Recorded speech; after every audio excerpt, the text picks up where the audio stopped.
The island of Sodor is surrounded by beautiful blue sea. It has fields of green and sandy yellow beaches. There are rivers, streams, and lots of trees where the birds sing. There are windmills and a coal mine, and docks where visitors to the island arrive. Welcome to the island of Sodor.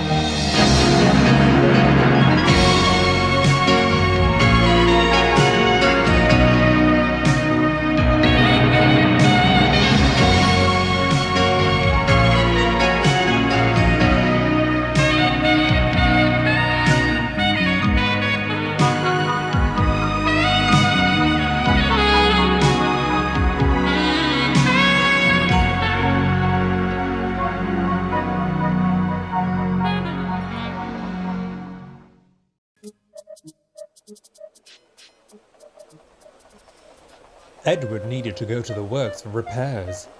He'd recently damaged his crank pins and could barely turn a wheel. The Fat Controller decided to visit Boko, the new diesel. "Would you mind running Edward's branch line while he's away?"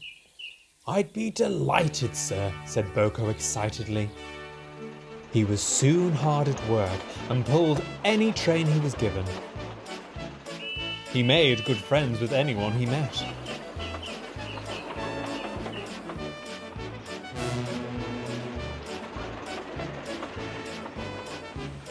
Even Donald and Douglas were impressed.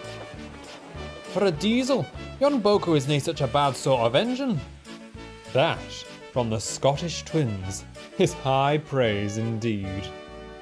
The only one who didn't get along with him was James. "He doesn't use coal and water," he said darkly. "You can't trust an engine that isn't natural." "He's all right," said Henry. "He's a mixed traffic engine like you and me." "Mixed up, you mean? With windows on each end, how does he know if he's coming or going?" "Well, I've got 2 cabs," chimed in Toby, "and I get along all right." "Huh, you're just a little engine," scoffed James. "If an important engine like me didn't know which way to go, what would the railway come to?" For the next few days, James became more and more conceited, boasting about how important he was every chance he got. The other engines tried all sorts of things to make him see sense, but nothing worked. They were soon glad whenever he was away. "He seems to think he runs the railway himself," grumbled Henry. "It's disgusting." Soon, even the Fat Controller had to step in. "I've decided to place you on goods trains for a week. Perhaps this might trim your wheels." But even that didn't work. James's boasting was now replaced with complaints, and was more unbearable than ever. Until one morning, Duck's fire wouldn't light, and he couldn't make steam. Meaning James had to arrange his train himself. He seethed with fury as he banged about the yard. His train had special flat wagons with 4 wheels at each end. These helped them to move around tight curves and carry large loads, but they were all just trucks to James. "Filthy things," he grumbled. That morning, the weather was damp and misty, so the signalman had trouble seeing what was going on. James's driver had told him that they would whistle when they were ready for him to change the points. James was just moving around the yard when Henry passed by and whistled loudly. But the signalman thought it was James and pulled the lever setting the points. One of James's trucks was halfway over the crossing when suddenly it was travelling sideways between the lines.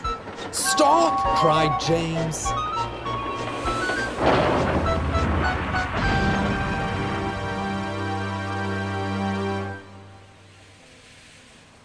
The Fat Controller came to inspect the damage.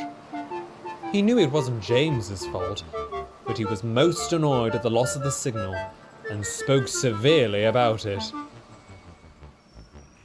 That night, James was unusually quiet in the sheds. The other engines were relieved.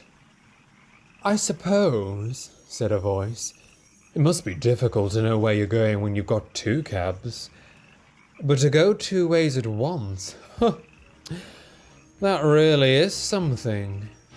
James pretended he hadn't heard.